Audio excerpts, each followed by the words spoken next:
안녕하십니까. 여러분과 함께 지식과 정보를 공유하는 에poch점의 천재들 TV입니다. 오늘은 미국 윌슨 대통령의 사랑과 전쟁을 얽힌 섹스 스캔들에 대한 주제로 동영상을 만들었습니다. 우드로 윌슨은 46세에 프린스턴 대학교 총장을 했고 55세에 뉴저지 주지사에 당선되었습니다. 57세에 대통령으로 당선되었습니다. 그는 대통령이 될 때까지 두 여인의 내조를 받았습니다. 한 여인은 엘렌으로 그의 조강지처였으며 윌슨이 공경에 처했을 때마다 그에게 의지를 북돋아 주었습니다. 다른 한 여인은 그가 대학 총장 때부터 7년간이나 관계를 유지하면서도 정서적으로 안정을 갖도록 서로 위로해준 메리였습니다. 우드로 윌슨이 대통령에 당선된 지 5개월 만에 첫 번째 부인인 엘렌이 1914년 병으로 사망하고 말았습니다. 윌슨 대통령은 극도로 외로워서 이상과 어울리고 싶어 했습니다. 엘렌이 사망한 지 몇 시간 만에 윌슨은 자신의 비밀 여자친구에게 편지를 썼습니다.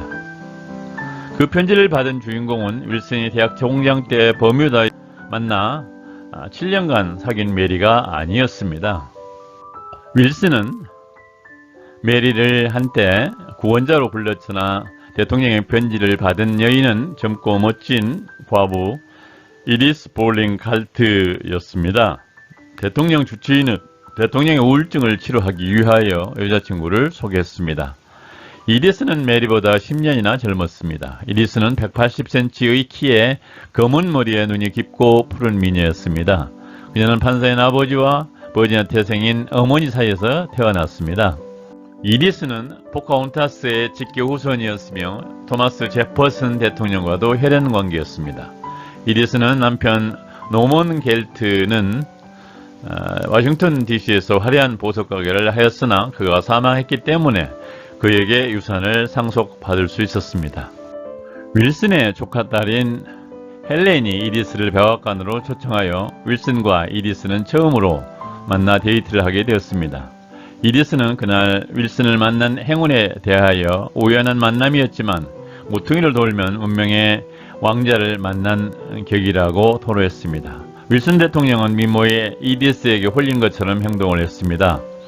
지금 보신 사진은 가장 왼쪽이 이리스의 어린 시절 사진이고 가운데 있는 사진은 이리스가 윌슨 대통령 만났을 때의 사진이고 가장 오른쪽에 있는 사진은 영변인으로 활동하던 시절의 사진을 올려놓았습니다.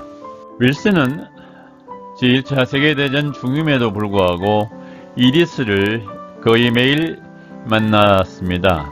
윌슨은 사랑에 빠진 소년처럼 행동했고 이리스의 집을 방문하는 날이면 아름다운 인형 같은 그대여를 반복하면서 콧노래를 흥얼거렸습니다. 두 사람은 가까운 공원에서 포옹하고 진한 키스도 했습니다. 윌슨은 사랑을 나누는 남다른 재주가 있어서 이리스에게 편지로 당신의 키스를 갈망하기에 내 입술은 가치 있는 어떤 말 한마디도 할 수 없다고 고백했습니다. 윌슨은 그녀의 키스에 윌슨의 권력에 매혹되었습니다. 그녀는 대통령이 처리한 업무 내용에 대하여 듣는 것을 무척 좋아했기 때문에 윌슨은 신바람이 저절로 났습니다. 윌슨은 이리스를 자신의 완벽한 놀이 친구라고 생각했습니다. 그러나 대통령은 이리스에게 수많은 편지로 끈질기게 청원했습니다. 대통령실 주변 인사들은 이들의 결혼이 1916년 대선에 미치는 영향을 감안하여서 대선 이후로 결혼을 미루는 전략으로 대통령을 설득하려 했습니다. 이에 대통령의 막내 사위가 나서서 윌슨이 이리스와 결혼하면 또 다른 애인인 메리가 질투한 나머지 윌슨과 메리가 주고받은 연애 편지를 공개하겠노라고 위협한다는 말을 대통령에게 전달했습니다. 대통령은 이 문제를 고민한 끝에 이리스에게 고백했습니다. 이리스는 사랑이 이끄는 대로 윌슨과 함께 가기로 작정하고 청혼을 받아들였습니다. 동시에 윌슨은 메리와의 관계를 반성하는 언론 보도문을 작성해서 배부했습니다. 58세의 대통령은 43세의 이리스를 만난 지 9개월 만인 1915년 12월 18일에 결혼을 했습니다. 제1차 세계대전이 진행 중인 1919년에 뇌졸중을 앓고 있는 윌슨은 이디스로부터 무엇이 중요한지 중요하지 않은지 그리고 언제 문제를 제시할 것인지에 대한 매우 중요한 결정을 내리는 데 도움을 주었습니다. 대통령은 수천 가지 질문을 이디스에게 했고 그녀는 도움을 주었습니다. 대통령의 건강 상태의 심각성을 내각이나 의회, 언론 및 국민들에게 숨기려고 노력을 하였습니다. 지금 보시는 사진은 위드로 윌슨이 사유조약을 주재하고 있는 모습을 보여주고 있습니다. 윌슨의 가장 가까운 보좌관들조차도 그를 만나기 위해서는 영부인 이디스의 승인을 받아야 했습니다. 1919년 전쟁이 끝나자 이디스는 대통령과 함께 파리로 가서 베르사유 평화조약을 협상할 때 대통령과 의논하는 동료가 되었습니다. 워싱턴으로 돌아온 영부인 이디스는 윌슨이 제안한 국제연맹에 대한 공화당의 반대를 극복하기 위해서 고군분투하는 대통령을 지원했습니다. 윌슨은 건강이 좋지 않았음에도 불구하고 1919년 가을 그의 국제연맹 계획에 대한 대중의 지지를 얻기 위해서 호루라기 중지 캠페인으로 기차를 타고 전국을 누비며 국민들을 설득했습니다. 그러나 윌슨은 전후 국제적 고립주의에 대한 열망으로 인해 거의 성공을 거두지 못했고 육체적 피로로 쓰러진 후 서둘러 워싱턴으로 돌아오지 않을 수 없었습니다. 윌슨의 건강은 완전히 회복되지 않았고 마침내 1919년 10월 2일에 심각한 뇌졸중을 앓게 되었습니다. 이디스는 대통령의 건강에도 불구하고 부통령에게 대통령 자리를 인계하지 않는 길을 택했습니다. 대신 이디스는 총 1년 5개월 동안 윌슨 대통령의 집사로서 일을 하기 시작했습니다. 그녀는 자기 회고록에서 말했습니다.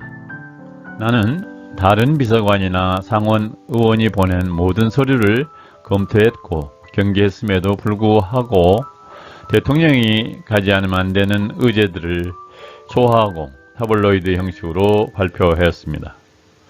나는 공무집행에 관한 결정을 단 한 번도 내린 적이 없습니다.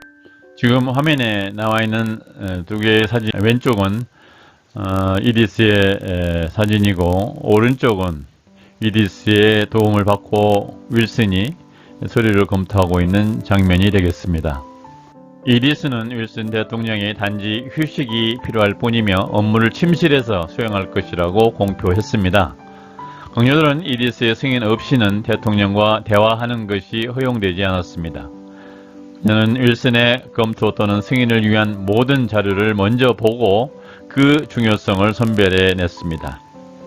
그녀는 그것들이 중요하다고 생각되면은 그것들을 남편의 침실로 가져갔습니다. 윌슨의 침실에서 내려오는 결정이 대통령에 의해 내려졌는지 아니면 이디스가 내린 것인지는 알 수 없습니다.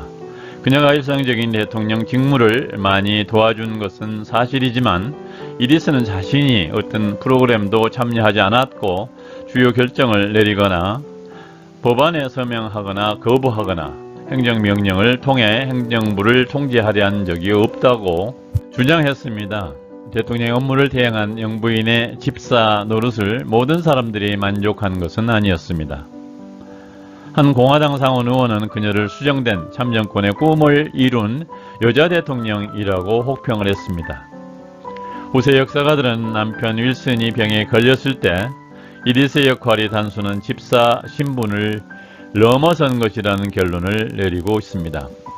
그녀는 1921년 3월 윌슨의 두 번째 임기가 끝날 때까지 법이 인정하지 않는 미국 대통령 대행 업무를 수행했습니다.